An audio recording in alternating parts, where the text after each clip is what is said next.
Até o século III, a Igreja de Cristo está crescendo de forma plena e verdadeira.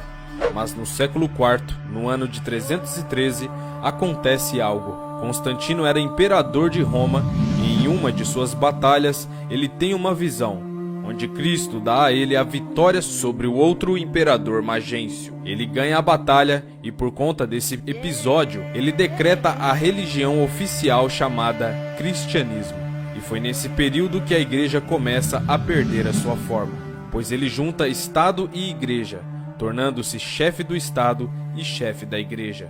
Nessa época, começa a entrar o paganismo e culturas greco-romanas dentro da Igreja de Cristo, e as coisas começam a piorar.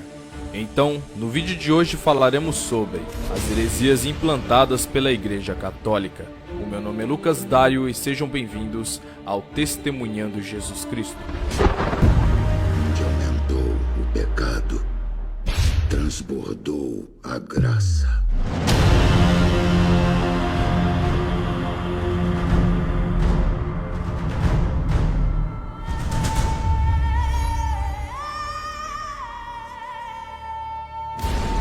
Paz, amados! Peço a ajuda de todos vocês para se inscreverem no canal e ativar o sininho de notificações. Se vocês gostarem do vídeo, deixa aquele like que me ajuda demais a produzir mais vídeos. Sem mais delongas, vamos pro vídeo. O Papado Romano. Em 607, o imperador Focas, bispo de Roma, se declara bispo universal. E então ele dá início a uma das maiores heresias da igreja, o Papado Romano. Então, a igreja vai se desviando da verdade até chegar no século XII, conhecida como a Época das Trevas, e dão início à Inquisição chamado o Tribunal do Santo Ofício. Logo, deram início a caças bruxas, torturas e mortes. Muitas chacinas eram promovidas pela Igreja Católica. Pessoas eram condenadas a morrerem queimadas, afogadas. Instrumentos de torturas de variados tipos eram usados contra as pessoas que não concordassem com suas leis.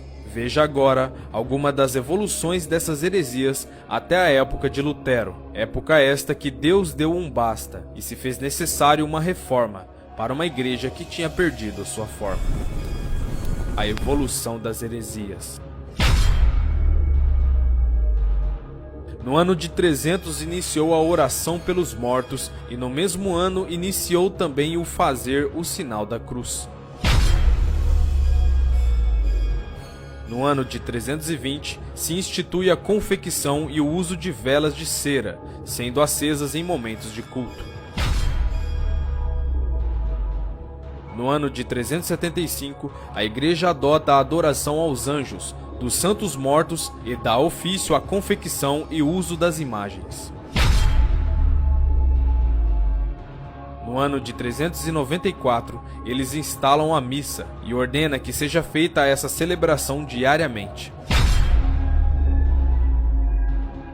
No ano 500, os padres se autoproclamam sacerdotes, começam a se vestir de forma distinta dos leigos. No ano de 593, Gregório I estabelece a doutrina do purgatório. Para quem não sabe, o purgatório é um termo intermediário entre o céu e o inferno. É um lugar aonde a alma vai para saber se ela vai para o céu ou para o inferno. Ela precisa ficar purgando ali os seus pecados. Isto é, quando você morre, sua alma não vai para o céu e nem para o inferno. Ela vai para o purgatório. E dependendo do que fizerem aqui na terra por essas pessoas, orações, missas ou pagamentos de indulgências, essa alma vai para o céu. Mas se não for feito nada por ela, ela vai para o inferno. Também posto por Gregório I no ano 600, o latim é instalado aos cultos. Sendo assim, todas as missas eram realizadas em latim, quer as pessoas soubessem falar ou não. No mesmo ano, orações começaram a ser dirigidas a Maria, como mediadora de Deus e os homens. Em 607, o Papado Romano é instaurado. Em 786, o culto à cruz, culto às imagens e relíquias eram autorizados pelo Papado. Em 850, a água benta é misturada com um pouco de sal e ela é abençoada por um sacerdote, santificando o local que ela é aspergida. No ano de 995, o Papa João XV ordena a canonização dos santos e, em 998, certos homens e mulheres passaram a ser considerados santos. No ano de 1079, instala-se o celibato do sacerdócio. Ele foi decretado por Gregório VIII. Irmãos, para quem não sabe o que é celibato, é onde foi dada a ordem onde os padres são proibidos de se casarem. Isto é, não podiam contrair núpcias e nem construir família. No ano de 1090 é instaurado o Rosário, a oração mecânica criada por Pedro o Ermitão. Creio que quase todos vocês já sabem o que é Rosário, mas vou refrescar a memória de vocês, que por ele é feita a oração do Padre Nosso e a oração de Ave Maria. Em 1184 é instituída a Inquisição pelo Concílio de Verona.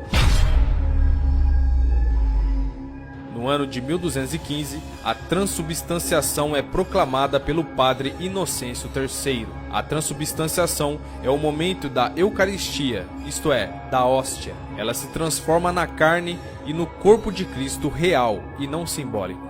Nesse mesmo ano da transubstanciação, é também instituída a confissão de pecados aos sacerdotes ao invés de Deus, também instituído por Inocêncio III. Isso ocorreu no conhecido Concílio de Latrão. Sendo assim, as pessoas só recebiam perdão se confessassem seus pecados ao ouvido de um padre ou de um sacerdote da época. E mediante a penitência imposta pelo padre, aquele pecado poderia ser absolvido, isto é, perdoado pelo padre.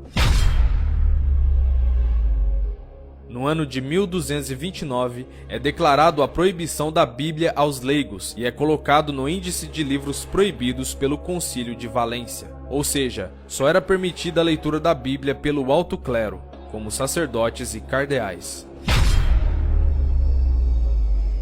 Em 1251, foi inventado o escapulário, por Simon Stock, um monge inglês. O escapulário foi inventado por causa de uma visão que por ele descrita como Nossa Senhora do Monte Carmelo. Essa figura teria aparecido a ele numa visão e entregou-lhe o escapulário como sinal de sua proteção.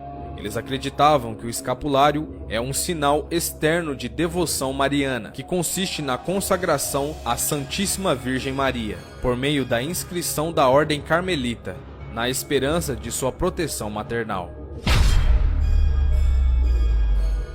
No ano de 1414, é proibido o uso de vinho na ceia. Note que a Igreja Católica até os dias de hoje não usa vinho nas ceias, sendo que o próprio Jesus ordenou que devemos comer do seu pão e beber do seu vinho em memória dele.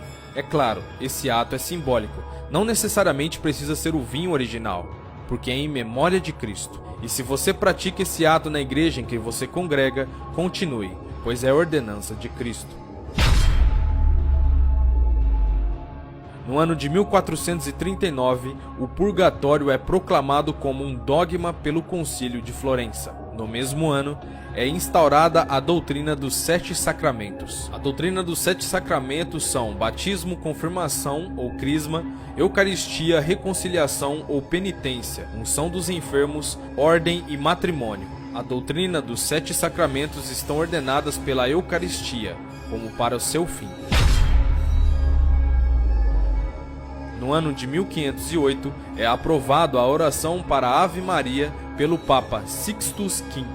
Mas agora, como se já não bastasse quase 1200 anos de tanta heresia, as heresias chegam em seu auge com o Papa João X. Ele teve a ideia de fazer a Basílica de São Pedro, uma catedral gigantesca, e para aquela época era algo muito difícil de se fazer.